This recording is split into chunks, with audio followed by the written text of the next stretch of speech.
Bonjour à tous et bienvenue. La sécurité routière est un enjeu international. Selon l'Organisation mondiale de la santé, les accidents de la route entraînent plus de 1,3 million de morts par an dans le monde et plus de 50 millions de blessés ou invalides. Cela coûte à la plupart des pays 3% de leur produit intérieur brut. En Côte d'Ivoire, le gouvernement, à travers le ministère des Transports, a pris plusieurs mesures pour endiguer ce phénomène. Et c'est le sujet de ce numéro de Ça fait l'actualité. Je vous propose d'écouter les réactions des populations au micro de Koné Aruna. Au niveau de la sécurité routière, donc, je ne vois pas, il n'y a pas de la sécurité. Sinon, vraiment, on voit les trucs se passent souvent. Il y a des chauffeurs qui ne respectent pas les codes aussi, c'est ça le problème. D'autres aussi s'en foutent des corps habillés, quand on les arrête, pour faire partie. La mauvaise conduite, vraiment, nous les chauffeurs de transport qui sont à tout moment pressés au niveau des recettes, il faut qu'on sache que la vitesse ne fait pas la recette. La plupart des accidents sont provoqués effectivement par les chauffeurs et personnels. Parce que vraiment ceux-là, ils ont vraiment un souci. Ils ne savent pas du tout conduire. Ça, il faut avoir le courage de le dire. Je vous jure, souvent vous suivez ces gens-là, ils sont sur la voie gauche, qui est la voie de dégagement. Ils sont au téléphone. Et quand vous les lancez quoi fois ou soit vous le classez, ils vous disent carrément de sortir. Mais dans un cas pareil, comment vous ne voulez pas qu'il y ait d'accident? Moi, je pense que le souci se trouve au niveau de la formation des chauffeurs. Je pense qu'il faut une réforme au niveau du ministère des Transports afin qu'aujourd'hui, là, on n'ait pas les permis facilement. Lorsqu'on regarde le comportement des usagers de la route, c'est-à-dire que les chauffeurs de Baka, que ce soit de personnel et autres, ils ont certes le permis de conduire, mais dans l'application même des règles de conduite qu'il faut avoir, du comportement adopté quand on est sur la route, c'est vraiment pas le cas. On constate qu'il y a vraiment une indiscipline qui s'installe dans la manière dont ces usagers de la route là font usage de la route, excès de vitesse, conduite en état d'ivresse. Vraiment, il y a beaucoup de choses qui minent vraiment ce secteur-là. Quand il y a des embouteillages ici en Côte d'Ivoire, on constate que vraiment c'est la gabégie, quoi. Voilà, il n'y a vraiment aucune règle. Souvent même les policiers eux-mêmes qui sont présents sont débordés. On va voir des feux tricolores qui marchent, qui sont bien en fonctionnement, mais il y a des policiers même qui sont arrêtés encore. Tout ça pour veiller à ce que toutes ces règles-là soient vraiment respectées. Donc on peut dire que c'est un phénomène vraiment qui mine notre société et on ne peut pas endiguer ça d'une manière assez rapide. Donc c'est progressivement que les choses vont se faire. Il y a quand même un grand problème. Il n'y a pas longtemps de cela, sur la voie de Grand Bassam, nous avons assisté à un terrible accident de circulation. Et il y a eu plusieurs morts. Cela est dû certainement à l'excès de vitesse. Les gens ne respectent pas les codes de la route en tant que tel. Et donc c'est ce qui cause tous ces énormes dégâts. Il y a des gens qui ne font pas la formation comme il se doit, mais ils arrivent à avoir ces permis-là. Voilà. Donc là aussi, il faut un regard, il peut dire, rigoureux sur ces choses-là. La sécurité routière vise à garantir un système sûr de transport pour tous les usagers de la route. Dès lors, des routes en bon état, le respect du code de la route, l'état des véhicules sont autant d'éléments importants à prendre en compte pour réduire les accidents mortels et le nombre de blessés graves. La Côte d'Ivoire enregistre chaque année un taux de 24 décès pour 100 000 habitants, un chiffre certes en dessous de la moyenne africaine, mais qui reste une préoccupation importante pour le pays. Pour en parler, je reçois le ministre des Transports, M. Amadou Koné. Bonjour. Et merci d'avoir accepté notre invitation. Alors, Monsieur le ministre, les Nations Unies ont décrété le 17 novembre Journée mondiale du souvenir des victimes des accidents de la route. Visiblement, c'est une cause mondiale. Quels sont les enjeux de la sécurité routière pour les pays, les États? Alors, les enjeux sont de plusieurs ordres. Le premier, c'est que il y a des dégâts importants en termes de pertes au niveau de nos économies. C'est des points de croissance du PIB importants, de l'ordre de 3% globalement. Pour la Côte d'Ivoire, on est autour de 2%, plus de 300 milliards de francs CFA de pertes. Et destruction des familles. La plupart des victimes donc sur nos routes sont des personnes actives. Nous avons plus de 60% des décès donc, sur la route qui sont donc des personnes âgées de 5 à 29 ans. C'est catastrophique donc, pour nos États. Et il nous fallait agir. Donc nous avons commencé à agir depuis plusieurs années. Et tenant compte donc, de nos engagements au niveau des Nations Unies en 2020, en février 2020, nous avons, en tant qu'État membre donc, des Nations Unies, nous nous sommes engagés à réduire de 50% donc, le nombre de décès sur les routes à l'horizon 2030. D'accord. Mais bien qu'étant la région au taux de motorisation le plus faible, on parle du continent bien sûr africain, avec seulement 2,3% du parc automobile mondial, l'Afrique détient quand même le taux de mortalité routière le plus élevé au monde. 26,6 pour 100 000 personnes. Cela se traduit par 650 décès jour sur le continent. Comment l'expliquez-vous, ce paradoxe? Alors, plusieurs raisons. Mais je pense que la plus importante, c'est que nombreux sont les États qui n'ont peut-être pas suffisamment pris la mesure des choses. Avec 2% du parc automobile, nous avons donc ce record-là d'accidents et de tués sur nos routes. Il y a une prise de conscience qui se fait de plus en plus. Et c'est ainsi que en ce qui concerne donc, la Côte d'Ivoire, nous avons adopté en 2018 une stratégie qui a été revue cette année. Nous avons adopté le 7 juillet dernier, donc en Conseil des ministres, une stratégie plus courte pour indiquer que sur le continent africain, la qualité des routes, la vétusté du parc automobile. En Côte d'Ivoire, jusqu'en 2017, l'âge moyen du parc automobile était de 22 ans. Nous avons encore dans nos pays, malheureusement, des véhicules qui circulent et qui ont été, dont la fabrication donc a été arrêtée depuis 1978. Il y a encore des véhicules comme ça qui circulent. Il y a la qualité de la formation des conducteurs qui n'est pas bonne. Il y a aussi que au niveau des infrastructures routières, il y a un travail à faire qui est important sur les équipements de sécurité routière sur nos routes. Il faut donc faire régulièrement des audits et mettre à niveau les infrastructures routières. On investit énormément dans les routes, on a de belles routes, mais est-ce que ces routes bénéficient donc de toutes les infrastructures, de tous les équipements de sécurité routière, lorsqu'on sait que à l'auto-école, on apprend essentiellement des panneaux, à lire des panneaux, et que ces panneaux, malheureusement, en Afrique, sont arrachés et utilisés pour d'autres choses.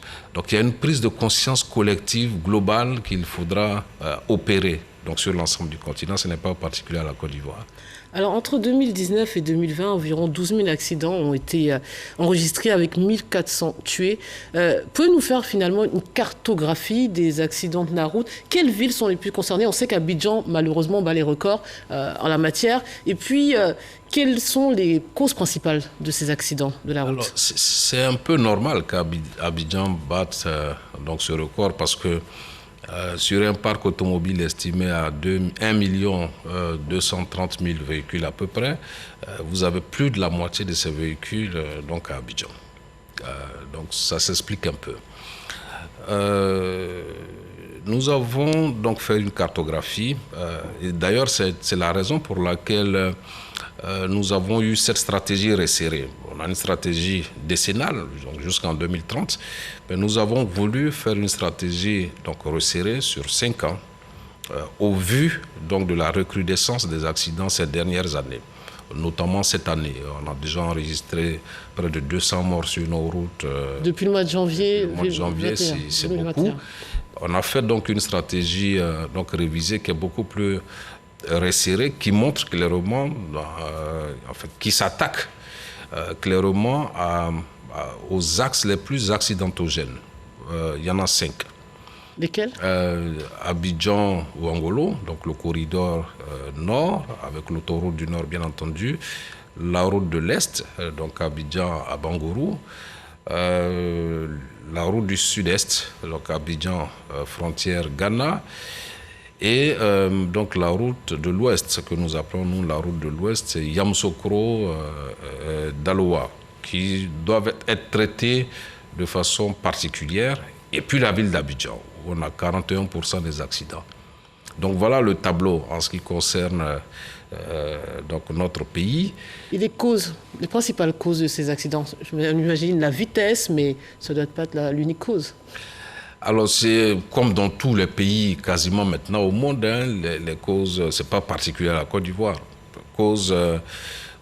La cause principale, c'est le facteur humain, c'est le comportement des conducteurs et le comportement de tous les autres usagers qui ne sont pas conducteurs. Les piétons aussi qui ont une très très grande méconnaissance du comportement qu'il faudra avoir donc sur des règles en ce qui concerne la circulation routière. Vous voulez dire que ceux qu'on croise qui traversent sur le bas à côté des routes, mais est-ce qu'ils ont aussi d'autres possibilités? Est-ce qu'il y a des passages cloutés qui leur permettent de traverser C'est ce que je dis. Je dis que même souvent, avec les passages cloutés, on constate que donc nos compatriotes, surtout les plus jeunes, moi je me souviens quand on était plus jeune, on me disait que quand je suis sur la route, il faut que je marche dans le sens inverse donc des véhicules, de la circulation routière. Donc toutes ces choses-là, il va falloir réenseigner ça à nos enfants. Et bien évidemment, on a une florescence aujourd'hui dans notre mode de transport, qui sont les motos et les tricycles, qui sont des tueurs silencieux. On assiste à des accidents spectaculaires qui créent l'émotion, mais cela tue beaucoup plus que ce qu'il y a justement, dans les véhicules. Cette prolifération des motos et des tricycles de 3 roues qui causent donc de nombreux accidents, vous venez de nous le dire. Y a-t-il des mesures spécifiques prises à leur encontre? Puisque là, ce n'est pas forcément la vitesse pour les tricycles et autres. Alors, peut-être qu'il faut que si on traite donc les questions élément par élément, la stratégie ne sera pas bien comprise. Évidemment, sur la question des motos, des tricycles, il y a des dispositions qui sont en train d'être prises. Mais globalement, ce qu'il faut retenir par rapport à cette question, c'est que on connaît les axes les plus accidentogènes, on connaît les territoires les plus accidentogènes, on connaît les causes de ces accidents, on sait les implications donc, au niveau de ces accidents. Donc, par rapport à ceci, on a décidé donc, au niveau du gouvernement d'avoir une stratégie, comme je dis, qui est resserrée, dont l'objectif est d'accélérer donc, l'atteinte de l'objectif de réduction des accidents de 50%. Mais nous envisageons pour cette année déjà ne pas dépasser le niveau que nous avons connu l'année dernière. Bon, à peu près 1509 décès l'année dernière sur nos routes. Et effectivement, les tricycles et les motos sont responsables pour à peu près 25% du décès sur nos routes. Un quart des décès, ce sont les utilisateurs de motos et de tricycles. Principalement à Abidjan, à Bouaké et à Korogo. Pour cette raison, nous avons décidé de déployer l'Office de sécurité routière à Bouaké et à Abidjan pour participer davantage à la sensibilisation des populations. Nous avons décidé aussi, dans le cadre des décisions qui ont été prises relativement à la stratégie, d'installer donc des comités locaux de sécurité routière présidés par des préfets. Ces comités locaux également participeront non seulement à la sensibilisation, mais coordonneront donc la riposte, coordonneront tout ce qui concerne donc la sanction dans ces villes-là, ce qui nous paraît important donc de faire. Mais finalement, vous allez nous expliquer aussi la décision prise en Conseil des ministres concernant donc la stratégie sur le plan canal, la stratégie de la sécurité routière. Mais on a quand même l'impression, Monsieur le ministre, que finalement le gouvernement tend vers plus de répression après de longues phases de prévention. Doit-on en déduire qu'il y a eu beaucoup de laxisme sur ces questions par les différents acteurs de ce secteur jusqu'à présent? De l'incivisme. Honnêtement, c'est le vrai mot. De l'incivisme, de la corruption, le racket, tout ceci a fini par miner considérablement le secteur. Vous savez, c'est un secteur où, à partir du moment où les échanges ici dans nos pays se font généralement en espèces, il y a toujours de l'argent qui circule. Et ça fait que on s'est installé dans le secteur d'une forme de corruption il y a des passe-droits. Payer de l'argent, faire ce qu'on veut sur la route, en donnant un billet de 1000 francs, ainsi de suite. Je pense honnêtement que la corruption a engendré cet incivisme, cette insouciance, et les conséquences sont là. On a des routes qui se sont améliorées.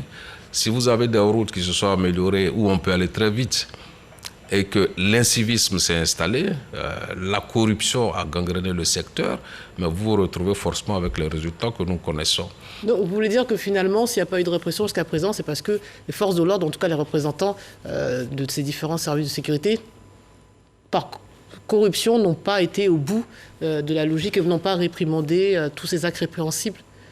Il ne faut pas indexer les forces de l'ordre. Vous avez constaté que... Qui peut... vous avez constaté que... donner des amendes. Vous avez constaté que, en ce qui concerne les examens au permis de conduire, moi-même, j'ai suspendu tous les inspecteurs. Oui, tout à fait. Pour des faits de corruption qui nous ont été signalés. D'ailleurs...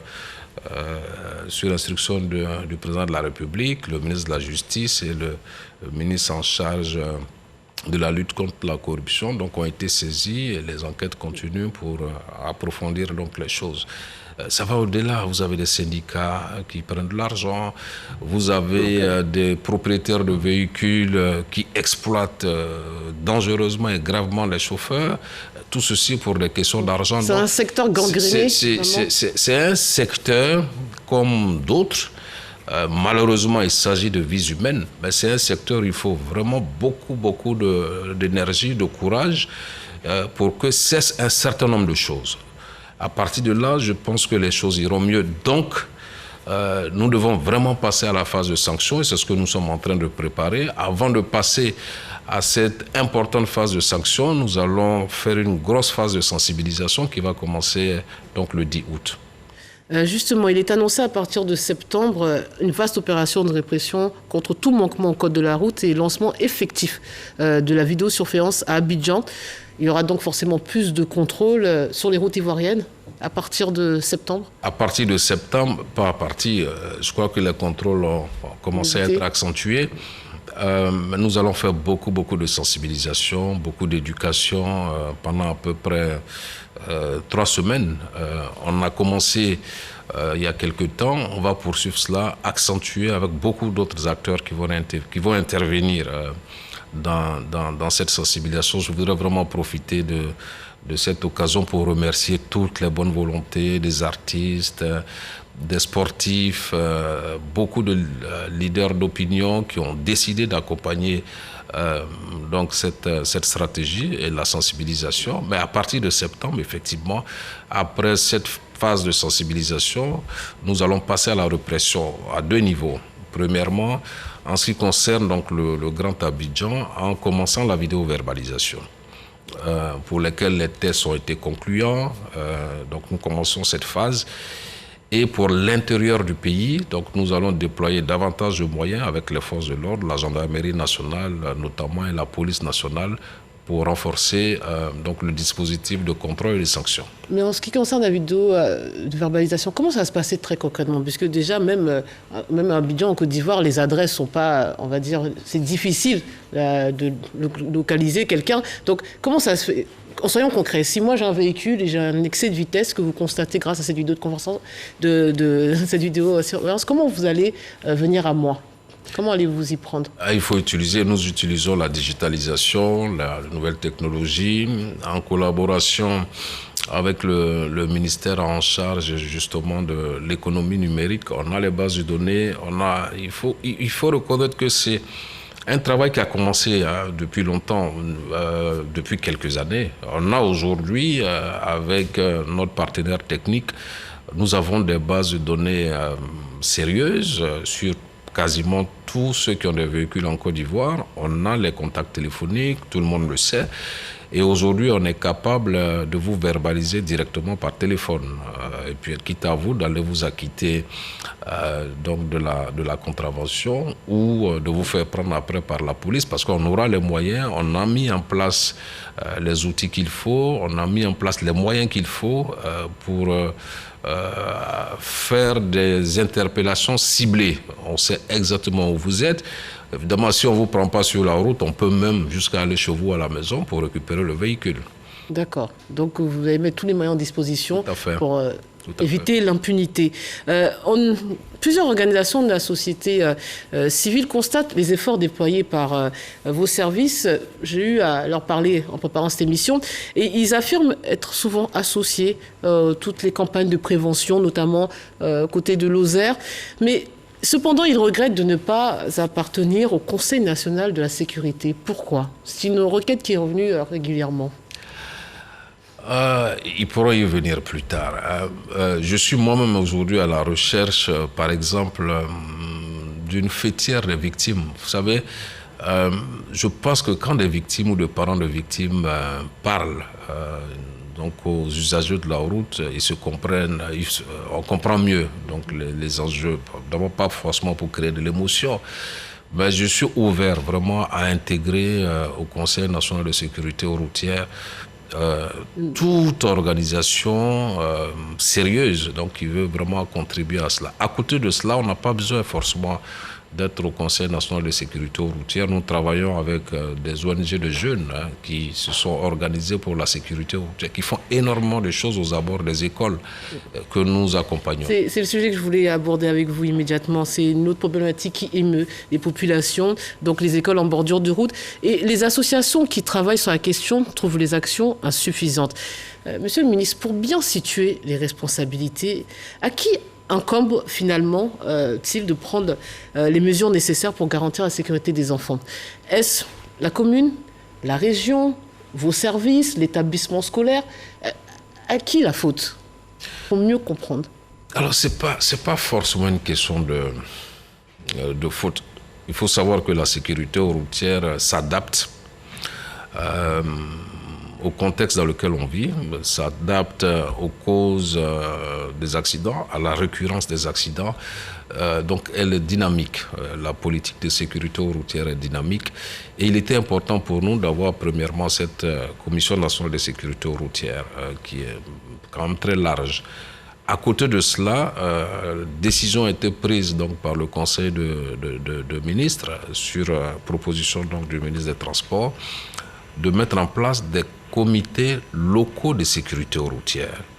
Et ces comités locaux de sécurité routière comprendront, outre les préfets, les élus locaux, donc notamment les mairies, les conseils régionaux, les représentants des gouverneurs, des ministres-gouverneurs, des districts, les forces de l'ordre, police, gendarmerie, là où c'est nécessaire, et les directions régionales ou départementales d'un certain nombre de services qui agissent donc sur la sécurité sur nos routes, notamment le ministère de l'équipement et de l'entretien routier, le ministère de la Défense, le ministère...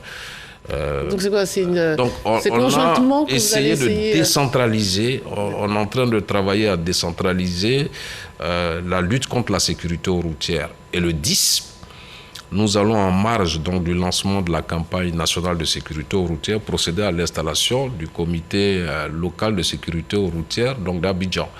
On fera ceux de Korogo et de Bouaké donc le 12, Sika Bangourou et Daloa. Donc il faut décentraliser, donner beaucoup plus avec une feuille de route très claire et donner beaucoup plus de pouvoir donc, aux régions et aux départements pour agir donc, sur les questions de sécurité.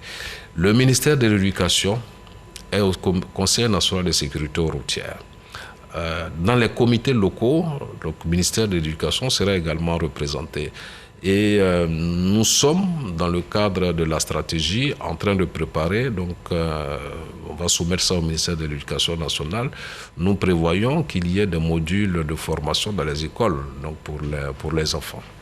Alors fort heureusement, tous les accidents de la route ne sont pas mortels, mais comment améliorer finalement la prise en charge des victimes, des accidentés, notamment dès le lieu du drame?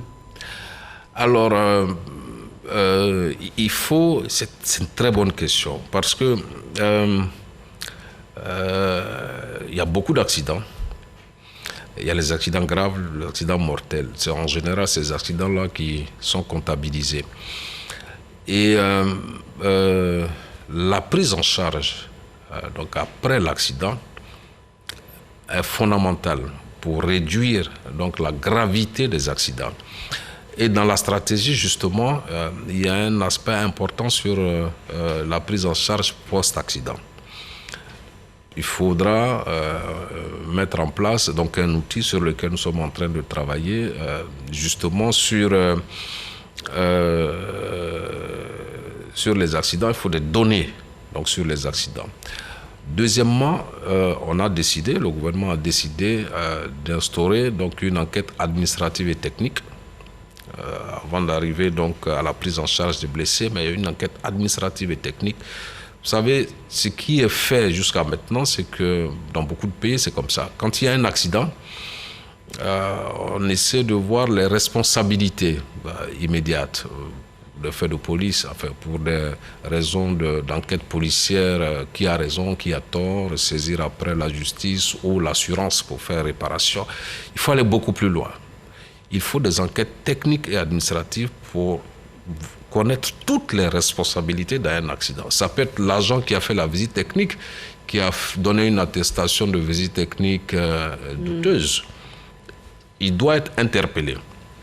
Et il y a la prise en charge médicale donc des accidentés. J'avoue qu'en Côte d'Ivoire, nous sommes en Afrique un des pays où la prise en charge s'est vraiment améliorée grâce aux efforts qui ont été faits par le gouvernement en matière de santé, les équipements qui ont été donnés au groupement des sapeurs-pompiers, le SAMU. Mais avec le niveau de fluidité, on entend, mais on voit aussi le niveau de fluidité des routes ivoiriennes, notamment à Abidjan, ça paraît difficile d'arriver en temps et en heure. Heureusement encore que malgré l'incivisme et l'indiscipline qui est dénoncée par tous, on a encore beaucoup de chances que les Ivoiriens respectent encore les ambulances. Les ambulances ont très peu de mal à circuler. Mais toutes ces choses-là, ce que je peux vous dire, c'est qu'en termes de prise en charge, il y a de l'amélioration à apporter. Mais en termes de prise en charge, notre pays est cité vraiment parmi donc les exemples. Nous avons des discussions avec M. le ministre de la Santé, justement, pour faire en sorte qu'elles soient systématiques. C'est ce qui est fait quand il y a des accidents graves. Le ministre de la Santé intervient pour que tout ce qui arrive aux urgences soit pris en charge, qu'ils aient des moyens financiers ou pas. Donc on doit rendre cela systématique. J'ai eu des discussions avec les assureurs, nous sommes en train de réfléchir. Nous allons continuer à travailler pour améliorer donc, la prise en charge des accidentés de la route. L'accident peut arriver, même malgré toute notre stratégie, il peut y avoir des accidents, mais ce qu'il faut assurer, c'est diminuer les pertes en vies humaines. Monsieur le ministre, merci. C'est la fin de cette émission. Merci à vous de nous avoir suivis. Restez vigilants et soyez prudents sur les routes. Merci.